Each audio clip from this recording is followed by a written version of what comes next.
Como les dije, vamos a comenzar el estudio de este libro, pero este libro está basado en la palabra del Señor. Se llama Cómo pastorear el corazón de tu hijo. Particularmente para mí, para mi esposa, ha sido de gran bendición. Sobre todo porque estábamos enmarcando en nuestros hijos una vida moralmente correcta, pero no bíblicamente correcta. Y antes de estudiar este libro, yo quise hacer una introducción de lo que llamamos una antropología bíblica correcta.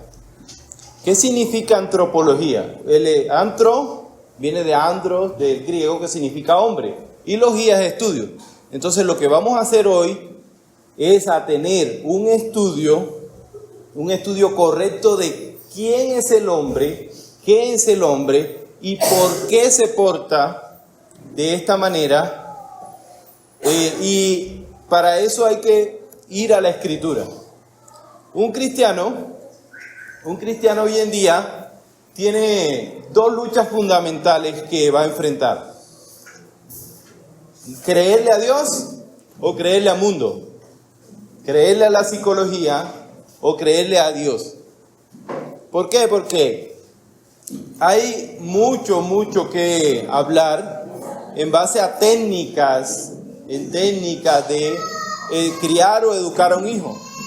Pero esas técnicas están centradas única y exclusivamente en la conducta del niño y no en lo que realmente es su problema. Entonces, por eso hoy quiero comenzar esta introducción dando precisamente un estudio de una antropología bíblica correcta. Recuerde, una antropología es un estudio del hombre. Y lo primero para hacer una antropología bíblica correcta del hombre, hay que ir a la Biblia, porque como cristianos asumimos la posición de que el hombre tiene un creador. Todo lo que hay tiene un creador. Si ustedes ven su ropa, eso no fue producto de la casualidad. Si ustedes ven su celular, ventiladores, todo tiene un ¿qué? Un creador. Entonces, vamos a Génesis 1:27. Y en una declaración corta, en una declaración eficaz, Dios pone fin a cualquier pensamiento humano o cualquier filosofía humana diciendo: y creó Dios al hombre a su imagen, a imagen de Dios lo creó, varón y hembra lo creó. Entonces Dios hace una declaración única acerca de el origen del hombre. Y dice: yo te creé. Cuando uno tiene un electrodoméstico y ese tiene un manual de cómo usar ese electrodoméstico, el que lo hizo da ese manual precisamente para que quien lo use de la manera correcta. Así mismo hizo Dios. Nos crea y nos da la palabra de Dios para que nosotros tengamos precisamente un camino correcto. Y cuando esta declaración es absoluta, pero cuando uno va más adelante, porque hay otra pregunta que se hace el hombre: ¿de dónde viene la maldad? ¿De dónde viene mi corazón? Y aquí es donde la psicología y la iglesia toman rumbos diferentes. ¿Por qué? Porque en Génesis 3, que es un capítulo bien triste acerca de la historia humana, es cuando el hombre cae en pecado y Dios le dice, porque Dios le había hecho una advertencia, que el día que comieres ciertamente morirás. Y la palabra muerte en la Biblia no es como ahora, que la gente, el materialismo le ha dado un sentido de dejar de existir. En la Biblia la palabra muerte significa en realidad separación. Entonces cuando la Biblia habla de que vas a morir, se habla de una separación de Dios y el hombre. Pero miren, ninguno de los dos es inocente. Porque la mujer es engañada, pero el hombre peca por también directamente viendo lo que pasó. Dios le dice, el día que comiere ciertamente morirá. Y ella come. Y él que la queda mirando. Y el texto en hebreo, y vale la pena decir esto, está escrito en lo que llamamos en hebreo bak consecutiva. ¿Qué significa eso? Que lo que está ocurriendo allí. O sea, no es que Eva estaba apartada y el hombre estaba por allá tranquilo y la serpiente la estaba engañando. No, el texto es claro diciendo de que la está engañando y como dicen uno aquí, el pisco estaba dejando que la engañara. Entonces, por eso es que Dios culpa al hombre, porque el hombre no actuó. Y ella come y él queda mirando y ella no muere. ¿Y qué hace él? Come también. Entonces, y se levanta una total rebelión. Y desde ese día hasta hoy, se levanta una total rebelión del hombre en contra de su ¿qué? Creador. Y eso queda en sus genes. Y cuando llegamos hasta Génesis 4, Caín y Abel, ellos habían escuchado de que habría consecuencias. Pero cuando llegamos a Génesis 4, las consecuencias se hacen claramente visibles. Caín mata a su hermano Abel. Este hombre mató una tercera parte de la humanidad, ¿no? Una cuarta parte de la humanidad. Que eran 4 y mata uno. Una matanza muy grande. Entonces, y aquí comienza desde Génesis 3 hasta Apocalipsis 20, la rebelión total del hombre en contra de su creador. ¿Para qué nos sirve saber esto? ¿Para qué nos sirve saber esto? Porque cuando llegamos a el Nuevo Testamento, principalmente a Romanos 3,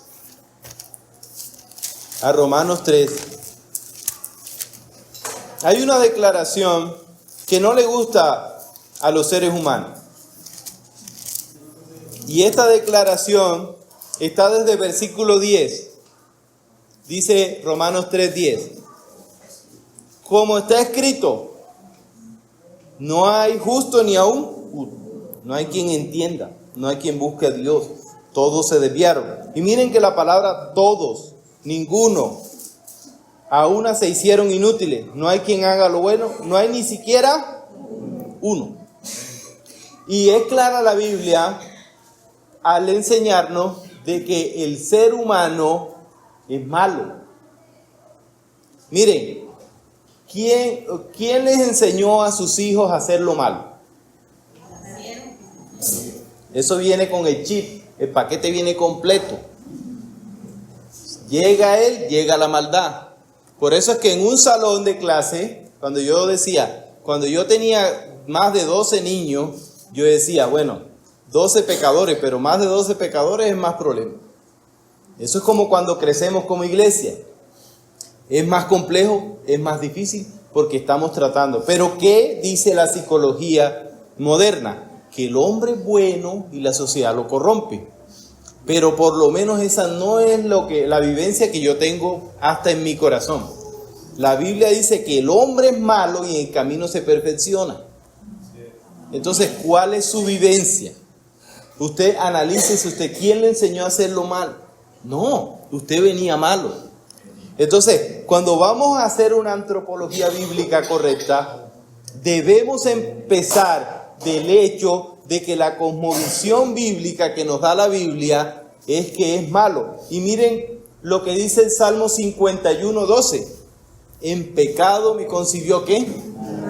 Mi madre. Así que cuando esos 2 hijos míos que están ahí, esos sí lindos como el papá, pero son 2 pecadores. Yo no estoy criando ángeles, hermano. Yo estoy criando ¿qué? Pecadores. ¿O usted está criando ángeles? No. Todos estamos criando ¿qué? Pecadores. Y por eso yo les he dicho, yo soy pecador y tengo las mismas luchas que todos ustedes. Siendo de que hay solamente un llamado del Señor. Entonces, cuando vamos a estudiar esto, cuando vamos a estudiar cómo pastorear el corazón de su hijo, usted no puede tener en la cabeza de que está criando un ángel. No lo puede tener en la cabeza. Usted tiene que tener en la cabeza la realidad bíblica de que usted está educando un pecador. Entonces, ¿por qué les digo esto? Porque cuando vayamos a entrar en la profundidad de este libro va a asumir que usted sabe eso. Va a asumir que usted sabe eso. Miren, si nuestros hijos nacieran buenos y la sociedad lo corrompiera, no hubiera necesidad de educarlos por usted. Porque nacen buenos, simplemente habría que aislarlos. Pero se han hecho, mire, en toda cultura, por más aislada que esté, hay perversidad. Donde hay hombre, hay perversidad. Entonces, ¿para qué? Ahora, ¿para qué a mí me sirve saber de que yo estoy criando pecadores? Es la pregunta. ¿De qué me sirve eso? ¿Qué piensan ustedes? Ahí sí quiero que hablen. ¿Para qué le sirve a usted saber que su hijo es pecador? Es una pregunta. Exactamente. La primera es saber que Dios tiene el control y me va a evitar ¿qué? Frustración. Pero la segunda, exactamente, ahí está. La segunda me va a llevar a centrarme en lo que verdaderamente me debo yo centrar, que es en que mi hijo necesita el Evangelio. Entonces allí es donde todos debemos llegar. A que tenemos una necesidad profunda del Evangelio. Si yo no tengo en mi visión bíblica de que mi hijo es pecador, de que mi hijo necesita salvación, voy a desviarme en lo que no es, en lo que verdaderamente es importante. Entonces, eso es muy importante. Miren, aquí tenemos ejemplos entre todos nosotros, que lo único que cambia un ser humano es que conozca el Evangelio. Amén. Tenemos personas, por lo menos, no voy a decir nombres, que estuvieron en el alcohol por 20 años y conocieron el Evangelio. ¿Y qué pasó? Cambiaron. En la droga. Muchos años. Por lo menos tenemos el caso del hermano que estuvo en fundaciones, en San Camilo, en cualquier lugar. Pero hasta que no conoció el Evangelio, no cambió ¿de qué? No cambió su vida. Mire, ¿y qué pasa? ¿Qué pasa al saber nosotros eso? Usted tiene que saber de que su hijo no va a cambiar de ninguna manera si no conoce a qué. A Dios. Y no conoce el Evangelio. Entonces, cuando llegamos a este punto, nosotros debemos saber de que la necesidad máxima que tienen mis hijos es conocer a quién, a Cristo. Y yo no debo perder el tiempo en otras cosas, porque si pierdo el tiempo en otras cosas, lo que voy a estar es cambiando su conducta, pero no voy a estar cambiando su corazón. Y pasa lo que muchas veces pasa. Educamos al mejor de los hipócritas. ¿Por qué? Porque lo que pasa es que tienen una conducta correcta, pero tienen un corazón totalmente desviado. Amén. Entonces, eso es lo que pasa. Entonces, cuando vamos a hacer precisamente este estudio, por eso es necesario tener una antropología bíblica correcta. Y una antropología bíblica correcta debe partir de que el hombre es malo, pecador, y así lo dice la Biblia. Cuando comenzamos desde aquí, entonces es que él va a poder ver el Evangelio. ¿Sabe por qué? Porque usted le tiene que enseñar a su hijo por qué peca.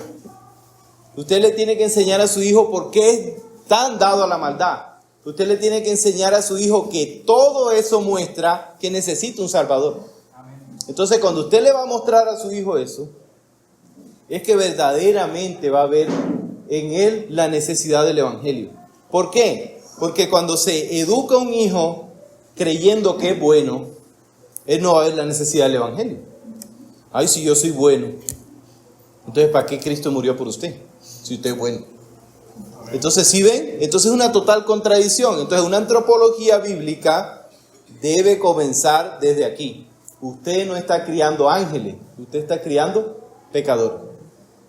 Y teniendo eso en mi cabeza, entonces ahora sí voy a comenzar a dar una instrucción correcta a lo que dice la Escritura y a lo que dice el Evangelio. Lo otro que usted tiene que saber bien claro es qué es el Evangelio. Porque si ese es su punto de llegada, usted le va a enseñar a su hijo qué es el Evangelio. Si ese es su punto de llegada y usted no sabe qué es el Evangelio, ¿cómo va a llegar? Yo lo llamo por teléfono a usted y le digo, hermano, nos vemos y véngase rápido. Y pastor, ¿usted está en la casa? No, pero véngase rápido. Entonces, ¿usted cómo va a direccionar eso? Entonces, nosotros no podemos direccionar la vida de nuestros hijos de manera correcta como padres si no sabemos qué es el Evangelio. Y por eso es necesario saber, muchas veces, preguntarle a las personas, a los padres, ¿qué es el Evangelio? Porque ni siquiera saben qué es el Evangelio. Y como no saben qué es el Evangelio, ¿a dónde va a llevar usted a sus hijos? Si ni siquiera usted lo sabe. Y en cortos minutos le voy a explicar a usted qué es el Evangelio, para que todos tengamos un concepto claro como iglesia de lo que es el Evangelio. Y recuerden que el Evangelio, la palabra evangelion, en griego significa una buena noticia. Pero una buena noticia no tiene sentido si no se conocen las malas. Y la mala es la antropología bíblica y nuestro ADN, que somos ¿qué? Pecadores. Romanos 3:23, por cuanto todos pecaron y están destituidos de la gloria de Dios. Romanos 6:23, porque la paga del pecado es la ¿qué? Es la muerte. Ahora miren, estoy destituido de la gloria de Dios. La paga del pecado es la muerte. Entonces el Evangelio comienza allí. ¿Qué merecemos usted y yo? La muerte, el infierno. Allá deberíamos estar todos nosotros. Ahora, allí cuando yo estoy en esa desesperación, cuando yo sé que merezco el infierno, que voy camino hacia allá, es que el Evangelio se vuelve una buena noticia. Entonces allí digo, no hay solución. Y ahí es cuando la Biblia alumbra y dice, la solución es Cristo. Entonces allí es cuando yo veo el Evangelio como una buena noticia. La buena noticia del Evangelio es que Cristo murió por los pecadores. El justo murió por los ¿qué? Por los injustos. Y hubo justicia. Ahí el Evangelio se convierte en una buena ¿qué? Una buena noticia. Y allí yo debo llevar a mis hijos. Ahora, no se lo va a decir como yo se lo estoy explicando acá, porque Dios le va a dar sabiduría a usted. Pero yo hago una vez al mes algo particular con mis hijos. Y esto lo hago como familia, no significa que usted lo tiene que copiar. Esto no es palabra de Dios. Un ejemplo a seguir. Una vez al mes, mi esposo y yo le compramos un regalo a los niños. Y no es algo en todas 5,000. Ya les di una dirección. En todas 5,000. Les compramos un regalo. Y yo se los pongo enfrente. Y les pregunto, ¿tú mereces ese regalo? Y ellos agachan la cabeza y dicen, yo no lo merezco, papá. ¿Por qué no lo mereces? Yo me he portado mal, yo a veces he sido esto. Yo le digo, así es la gracia de Dios. No la merecemos ninguno de nosotros. Y ese día le predico el Evangelio. Y otra vez le recuerdo ¿qué? El Evangelio a mis hijos. ¿Y saben por qué? Porque por más que sea yo pastor de la iglesia, yo no doy por sentado de que mis hijos son cristianos. Es más, yo los veo y la verdad son impíos. Y tengo que seguir trabajando. Claro. Uno tiene que darse cuenta, no, tengo que seguir trabajando en mí. Tengo que seguir. Ahora, ¿de qué me evita esto también? Porque como padres a veces somos dados a la vergüenza. Uy, se portó mal este chino ahora que llega a la casa. No, tenemos que saber como iglesia de que ninguno aquí, ni yo que soy el pastor, estamos criando ángeles. Estamos criando pecadores. Así que hermano, mire, ya que su hijo se porte mal y usted vea que el hermano lo agarró, y si lleva la vara en la mano, usted debe decir, el hermano está comprometido con la educación de su ¿qué? Y si usted escucha ya los 3 varazos, bien duro. ¿Por qué? Porque la vara no vuelve loco, mano. La vara es algo bíblico. Si la vara volviera loco, yo estuviera desquiciado. La vara es algo bíblico. Ahora, pero la vara también tiene un uso bíblico. ¿Por qué? Porque la vara no es para castigar. No es para castigar cuando el niño me avergonzó, sino cuando el niño pecó. ¿Por qué? Porque los niños, sus hijos, desde pequeños, deben saber de que el pecado tiene consecuencias. Si usted no le enseña a sus hijos que el pecado tiene consecuencias, usted está criando el malandro más grande de Bucaramanga. No, y no es mentira. Si usted no le enseña a sus hijos que el pecado tiene consecuencias, eso va a ser muy perjudicial para la vida de ese chico. Y usted va a ser responsable delante de Dios de nunca haberle estorbado en su pecado.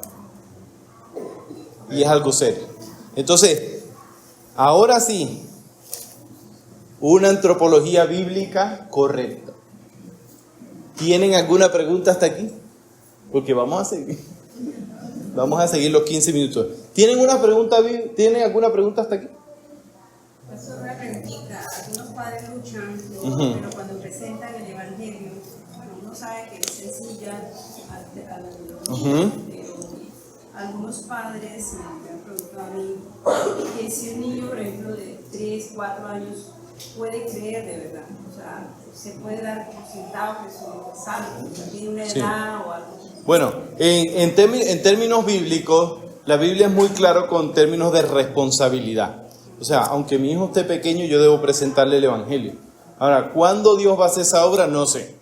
Porque la Biblia dice que Dios es soberano en su salvación. Pero, ¿qué pasa también?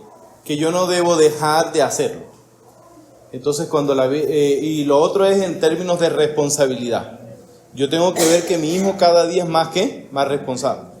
Entonces, yo tengo que estar muy centrado precisamente en presentarle el evangelio cada día. ¿Por qué? Porque no sabemos cuándo eso va a suceder. Y puede que suceda y yo le siga predicando el evangelio. Pero sepa algo, todos nosotros como cristianos necesitamos todos los días el evangelio. ¿Saben por qué? Porque todos los días usted debe recordar algo. Que usted es un gran pecador y que tiene un gran salvador. Todos los días. El día que se le olvide eso, su día va a ser bien difícil. Ahora, ¿listo?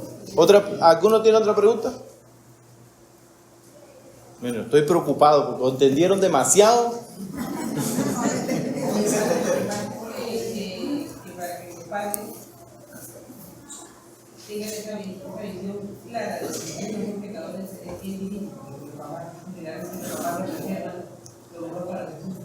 Bueno, aunque yo estoy en la posición de papá, para nosotros, como dice usted, es una lucha.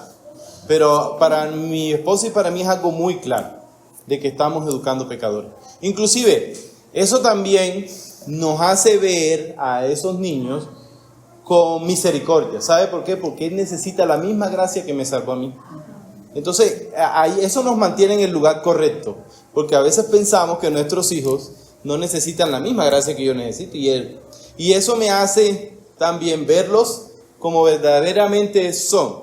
Ellos pecadores y yo también. Y estamos en la misma ¿qué? En la misma línea. Hermano Juan. Una cosa es educar a los hijos desde que nacen, pero ¿qué pasa si uno no la embarró y no se los olvida de Dios? Bueno, allí la gracia, claro, allí es donde va la gracia. Porque a veces pensamos, ay, pero Dios me salvó tarde. Dios. No, eso no ocurre. Cuando Dios te salvó, y tiene un plan para ti y para tu familia. Y cuando Dios te salva, y es un proceso duro, y es un proceso complejo.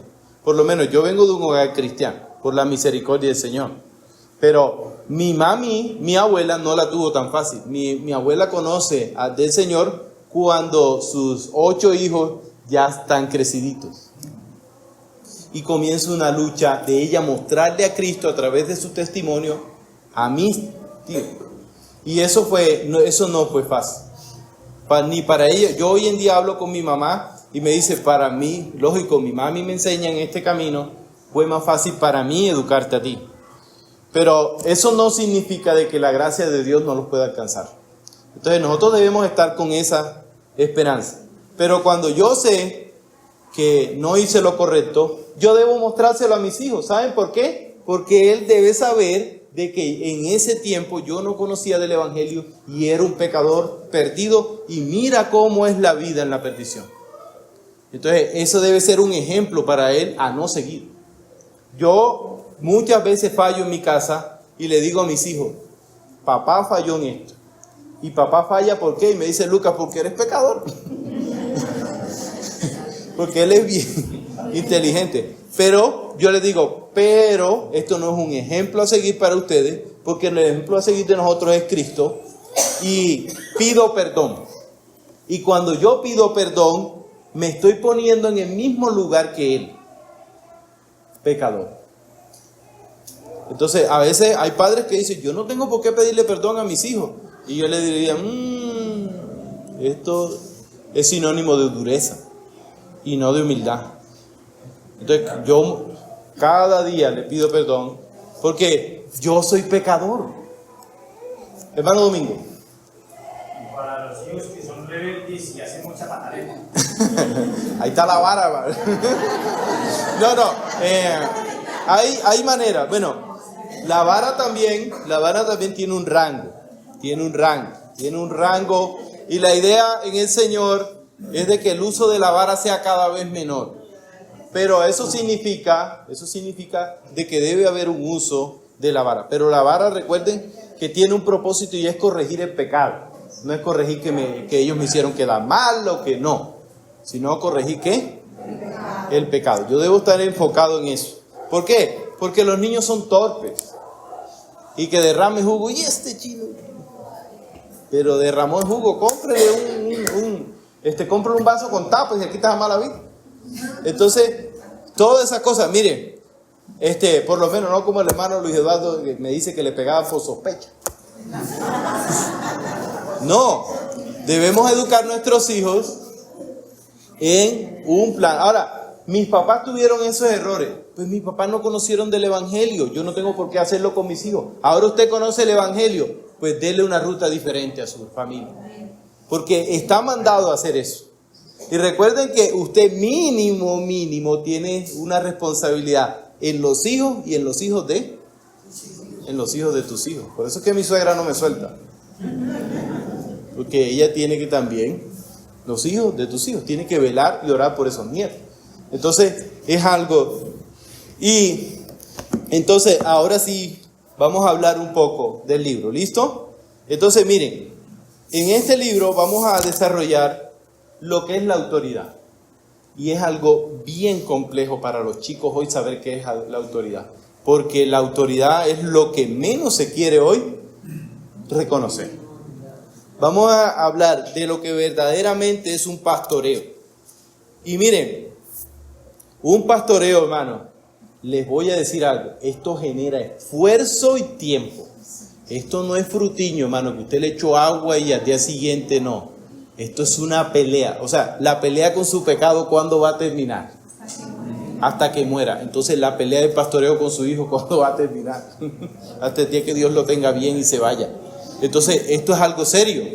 Y esto es algo de que no, que le doy 3 varazos y vaya para allá. No, al niño hay que explicarle por qué. Yo les explico a mis hijos por qué los voy a corregir. Tu pecado fue esto enseña la Escritura, por esto te voy a corregir. Y inclusive tenemos un estándar en nuestra casa de que no debemos salir del cuarto disgustados. Nos pedimos perdón. Y el otro parámetro que vamos a estudiar en el pastoreo es la ira. La ira de la cual, hermano, yo fallé mucho. Vamos a hablar de la centralidad del evangelio en la crianza. La centralidad del evangelio. Ojo con eso. Vamos a hablar de qué, lo central que tiene que ser el evangelio. Recuerden que si mis hijos son pecadores, ¿qué necesitan? El evangelio. ¿Cuándo van a cambiar? Cuando tengan a Jesucristo en su corazón. De otra manera, hermano, es el agua y el aceite. Vamos a hablar de la asimilación del evangelio.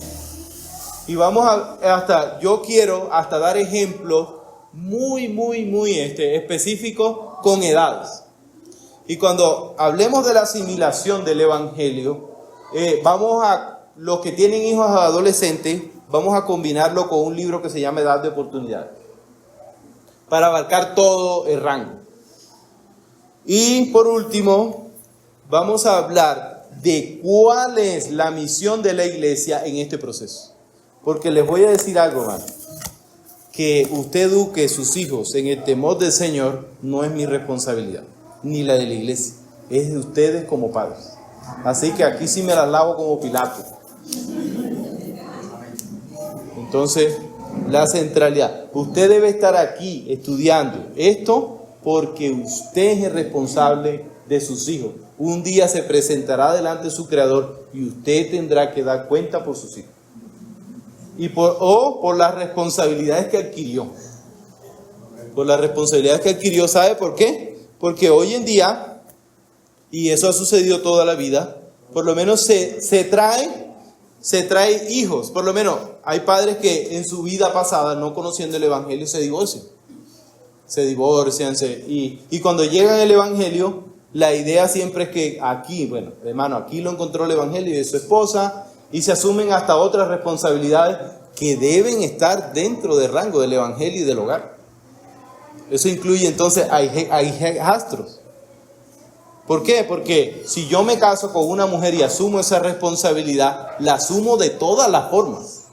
Inclusive la predicación ¿de qué? Del Evangelio. ¿O usted piensa que su hijastro no debe escuchar el Evangelio? No, entonces debo mostrar esa gracia también.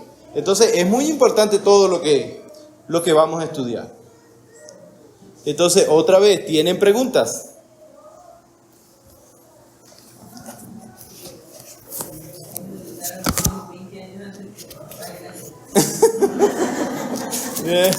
Sí.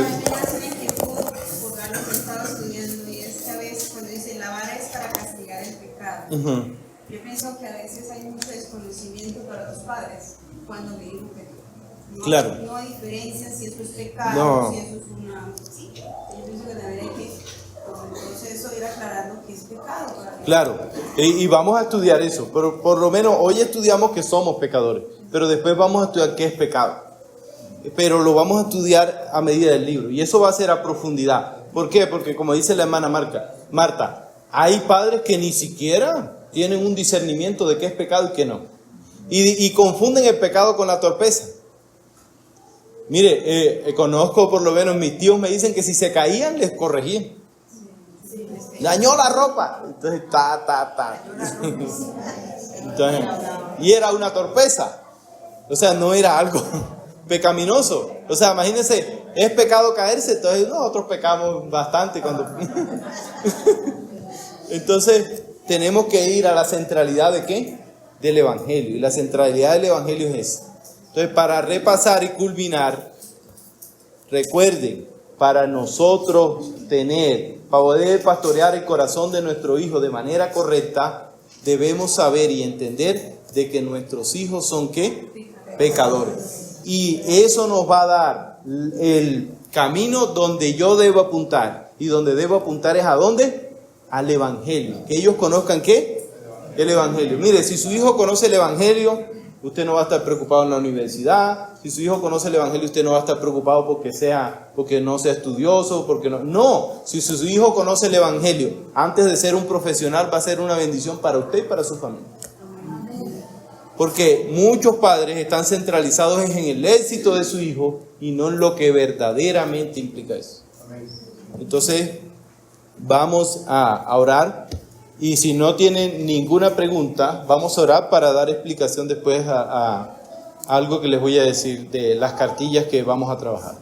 ¿Alguien tiene una pregunta? Listo, vamos a orar. Señor, yo te doy gracias porque podés comenzar el estudio de este libro hoy, Señor. Y sobre todo, Señor, te doy gracias porque nosotros debemos tener una cosmovisión correcta de lo que verdaderamente estamos educando, que nuestros hijos, Señor, son pecadores y que necesitan con urgencia el Evangelio, así como lo necesito yo. Ayúdanos a ver a nuestros hijos con la gracia que tú los ves y con la gracia, Señor, que yo les debo mostrar a predicarle cada día, Señor, el Evangelio. Señor, ayúdame a mostrarle a mis hijos, Señor, que yo necesito todos los días el Evangelio, para gloria y honra tuya. Señor, y que este sea un clamor, Señor, que levantemos como iglesia, Señor, que nuestros hijos te conozcan, Padre. Te lo rogamos en el nombre de Jesús. Sea la edad que sea y o la situación que estemos viviendo, nuestra oración debe ser, estén o no estén, Señor, en el hogar, que ellos te conozcan. Te lo pido en el nombre de Jesús.